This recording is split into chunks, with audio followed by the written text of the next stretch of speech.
টুল আর একটা টেবিল নিয়ে বসলেন। এই তো পুজো আসছে সামনে, দেখবেন লোককে দিয়ে কুলোতে পারবেন না, আজকাল এত বিক্রি আছে।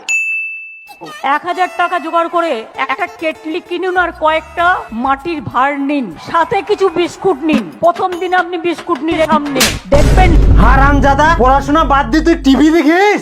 শালা 1.5 লাখ টাকা খরচা করি না কিন্তু তুই ডিএড দিনু পূজার পরেই প্রাইমারি ছাড়বে। আরে নাকি উত্তরলা দেখা কর টিভিত, উত্তরলা লিখিস, উত্তর লিখিস। হারামজাদা কি গুলো আরেকবার কো আরেকবার কো। বাবা কোনো শুন, তুই চাকরি চিন্তা কর না। আর মুই এখন কি করা চাচ্ছি জানিস? তবে বিজনেস।